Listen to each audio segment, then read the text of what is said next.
우리가 나이 들면 자식보다 믿을 건 집밖에 없다고 말씀하시는 분들이 많이 계십니다. 평생을 힘들게 일해도 내 이름 석자 적혀 있는 집 문서를 가져보지 못하는 분들도 많이 계시지만 대중교통 환승하는 것보다 쉽게 집 평수를 넓혀가고 재산을 불려가는 사람들도 많습니다.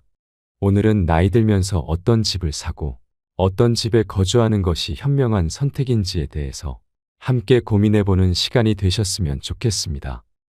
영상 끝까지 시청하셔서 노후에 어떤 집에 살아야 할지 고민하시는 많은 분들께서 도움을 얻으셨으면 좋겠습니다. 공인중개사로 현장에서 일을 오래 하다 보면 이건 아닌데 라고 생각되는 일이 꽤나 자주 있다는데요. 그것은 바로 나이가 들어서 무리한 대출까지 일으키면서까지 집을 사거나 평수를 늘려가는 사람들이라고 합니다. 그동안 모아놓은 노후자금 중 많은 부분을 꼬박꼬박 은행의 원금과 이자를 갚으면서까지 더 좋은 집에 또는 넓은 평수의 집에 살아야 하는 이유가 과연 무엇일까요? 무엇이 현명한 선택일까요? 월급이나 이자 또는 월세나 배당금 등 수입이 정기적으로 들어와도 요즘은 대출금리가 너무 올라서 가계에 큰 부담으로 다가올 텐데요.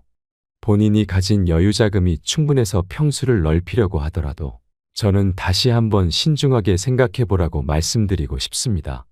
이렇게 평수를 넓혀서 이사를 희망하는 대부분은 자식들 결혼하고 아들, 딸, 손자, 손녀들이 와서 자고 가기라도 하면 집이 지금보다 더 넓어야 하는 게 아니냐고 말을 하십니다. 그리고 현재 살고 있는 집이 작은 평수라면 자식들 결혼할 때 사돈 보기에 조금은 민망하거나 위축된다고도 하십니다. 아들, 딸 장가 보내고 시집 보내는 것이 처음이라 잘 몰라서 하는 말일까요? 정말 인성이 제대로 된 사돈이라면 집 평수 따위로 문제를 삼지도 않을 것이고 요즘은 자식들 명절 때 찾아오더라도 친정이나 시댁에서 자고 가는 일도 별로 없습니다. 부모님 집이 좁아서 자고 가지 않는 것이 아니라 본인들 편한 대로 가까운 숙박시설에서 자고 가는 일도 생각보다 많다고 합니다. 저도 이것만큼은 듣고 깜짝 놀랐습니다. 그리고 예전처럼 이틀 3일씩 본가나 처가에서 시간을 모두 보내지 않고 미리 와서 밥 한 끼 먹거나 또는 잠깐 와서 밥만 먹고 여행을 떠나거나 한다는 겁니다. 명절이나 연휴가 길어질 때면 뉴스에서 단골 기사거리로 나오는 이야기가 바로 인천공항이 문전성시를 이룬다는 내용입니다. 자식들뿐만 아니라 부모님들도 이제는 자식들 온다고 음식 바리바리 준비해서 기다리지 않습니다. 부모도 부모 인생 있고 부모님만의 시간을 즐기려고 하시는 경우도 많습니다. 자식들 와서 자고 가면 서로 여간 불편한 일이 아닐 겁니다. 시대가 이렇게 많이 변했다는 것을 아시고 잘 결정해야 후회하지 않습니다. 자식들이 그래도 이날만큼은 하루쯤 자고 가겠거니 기대하거나 기다리지 마시고 정말 우리 부부에게 노후에 부담되지 않는 집으로 잘 선택하셔야 합니다. 주변 사람들이 집을 사고 팔아서 시세 차익을 얼마를 벌었네 하는 말에 혹해서 나도 한번 큰 돈 불려봐야지 하는 생각으로 선택하신다면 노후가 힘들어질 수 있습니다. 남이 장에 간다고 걸음지고 따라 나선다는 옛말처럼 욕심을 내어 뒤늦게 뛰어들면 평생 일해서 힘들게 번 노후자금을 모두 집 한 채에 넣어두고 마음만 졸이며 후회의 눈물을 흘릴 수도 있습니다. 특히 요즘은 아파트 청약 당첨되어 분양권을 프리미엄 받고 팔 수 있는 시대도 아닙니다. 마이너스에 싸게 준다 해도 덜컥 집을 사겠다고 나서는 사람도 잘 없습니다. 남의 일이 아니라 나의 이야기가 될 수 있으니 조심하셔야 합니다.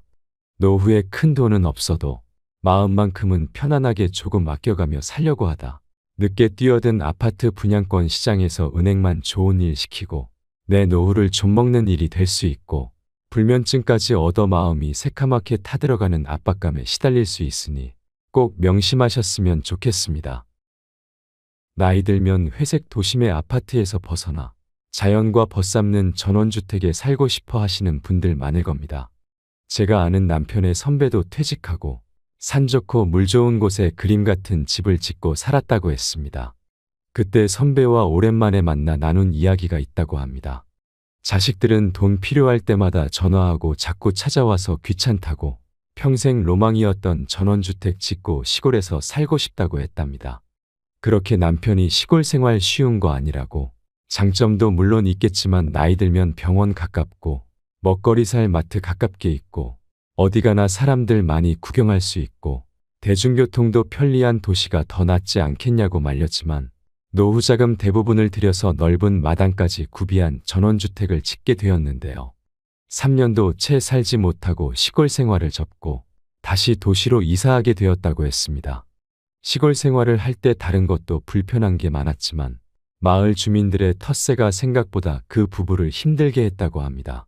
나이 지긋하신 마을 어르신들이 지나가면 이유 없이 욕을 하는 분들도 계시고 공사 차량이 지나가지 못하도록 각종 장애물로 막아놓는 일도 있었다고 했습니다.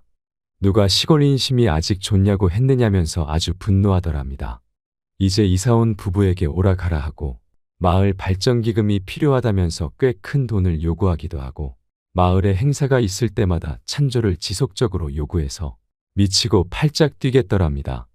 그래서 아내와 상의를 한 끝에 시골 생활을 처분하기로 마음먹고 어렵게 집을 지을 때 들어간 돈의 절반 정도 밖에 안 되는 돈만 받고 팔고 나왔다고 합니다. 그래서 지금은 시골 생활을 꿈꾸는 주변 사람들에게 함부로 땅부터 사지 말라고 말린다고 합니다. 그래도 정말 시골 생활을 너무 하고 싶다면 몇 달 정도 월세를 살아보면서 동네 분위기도 파악하고 정말 신중하게 결정하라고 말합니다. 도시 생활은 내가 굳이 무엇을 하지 않아도 관리사무소에서 관리비만 내면 알아서 다 해주고 너무 편리한데 시골 생활이란 게 아침에 일어나 아무것도 하지 않으면 절대 살 수 없다고 합니다. 도시 생활에만 익숙해져 있는 사람이라면 더군다나 주택관리도 힘들고 하루하루 커가는 마당의 잡초도 매일 뽑아줘야 하고 정말 부지런하지 않으면 절대 할 수 없는 것이 시골 생활이라고 합니다. 물론 전원 생활을 하면서 몸도 마음도 편안하고 남 부러울 것 없다고 정말 이곳이 천국이구나 하면서 만족하면서 사시는 분들도 계십니다. 도시 생활에서는 느껴보지 못한 자유와 안락함, 그리고 고요함, 자연이 주는 기적 같은 선물을 맛보면서 행복하다고 하시는 분들도 많습니다. 그러나 나이가 든다는 것은 우리가 경험해보지 못한 신체와 마음의 변화를 겪어내야 하는 과정입니다. 훨씬 조심해야 할 것도 많고 비워야 하는 것도 많고 하지 말아야 하는 것도 많습니다. 나이 들수록 남들 눈 의식하지 말고 남들과 비교하지 말고 어떤 집에서 살든 내가 편하고 내 수준에 맞는 집을 선택해서 사는 것이 좋습니다. 집에 내 인생을 맞추는 건 아니라는 생각입니다. 집보다는 사람이 먼저입니다. 나이 들면 수입은 점차 줄어들거나 거의 생기지 않게 됩니다. 그동안 모아놓은 돈으로 살아가야 한다는 말입니다. 젊었을 때 운이 좋아 남들보다는 큰 돈을 소유했다고 하더라도 나이 들어 곶감 빼먹듯 야금야금 빼먹다 보면 재수 없으면 120살까지 살 수 있는 재앙이 나에게도 올 수 있습니다. 그러니 부동산에 큰 돈을 묶어둘 것이 아니라 노후에는 매달 정기적으로 얼마씩 나오는 연금을 충분히 만들어 놓는 것이 가장 좋은 방법이 될 것입니다.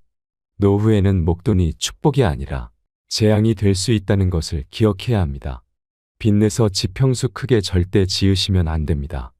그리고 도시에서도 현재보다 더 큰 평수의 집으로 옮기시는 것도 신중하게 선택하셨으면 좋겠습니다.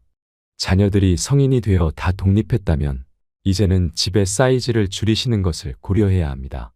자녀들도 다 나간 썰렁한 집에 우리 부부만 살 집인데 너무 큰 집은 관리하기도 힘들고 관리비나 각종 세금도 많이 나오고 장점보다는 단점이 더 많습니다. 1년에 한두 번 혹시나 자녀들이 와서 자고 갈 공간을 마련하기 위해 큰 집을 유지하거나 더 큰 평수의 집으로 옮기는 것은 낭비일 수 있습니다. 그러나 나이 들어 모두가 작은 평수의 집에 꼭 살아야 할 필요는 없습니다. 각자의 사정에 맞게 경제 규모나 필요에 따라 큰 집을 선호할 수도 있고 작고 아담한 평수를 선호할 수도 있습니다. 그러니 부부가 서로 이 문제에 대해 깊이 이야기 나눠보시고 후회 없는 현명한 선택을 하시면 좋겠습니다. 나이 들면 채우기보다 버리는 연습을 하시면 좋습니다. 요즘은 미니멀 라이프가 인기라고 하잖아요. 우리는 버려도 짐이 너무 많아서 안 된다고 체념하기보다 비우는 것도 연습하면 할 수 있습니다. 철 지나 입지 않는 옷이나 물건이 있다면 아름다운 가게를 통해 기부하는 것도 참 좋습니다. 아직 멀쩡한 옷이나 물건들을 그냥 버리기에 아깝다면 요즘 당근이라는 앱에서 중고로 팔 수도 있으니 이용하셔도 좋습니다. 짐은 비워내면 비워낼수록 마음만큼은 채워지는 것을 느낄 수 있을 겁니다. 행복은 크면 클수록 좋지만 근심은 작으면 작을수록 좋습니다. 우리가 노후에 어떤 모습으로 어떤 무게의 짐을 지고 인생의 마지막을 장식할 수 있을지는 스스로 결정해야 합니다. 남의 눈 너무 의식하지 말고 그렇다고 남에게 피해도 주지 말고 자식도 내 옆에 영원히 있을 거라는 기대도 내려놓고 살면 노후를 더욱 가볍고 즐겁게 편안하게 행복하게 살 수 있습니다. 노후에 어떻게 사는 것이 잘 사는 인생인지 그와 더불어 어떤 집에 사는 것이 행복한 노후를 보내는데 도움이 될지 생각해보는 시간이 되시기를 바랍니다. 어떤 곳에서 어떠한 모습으로 사시든 남은 모든 날이 행복하셨으면 좋겠습니다. 이상으로 시니어를 위한 모든 것 시니어 톡톡이었습니다. 더 유익한 내용으로 찾아오겠습니다. 이번 내용이 도움이 되셨다면 구독과 좋아요 부탁드립니다. 감사합니다.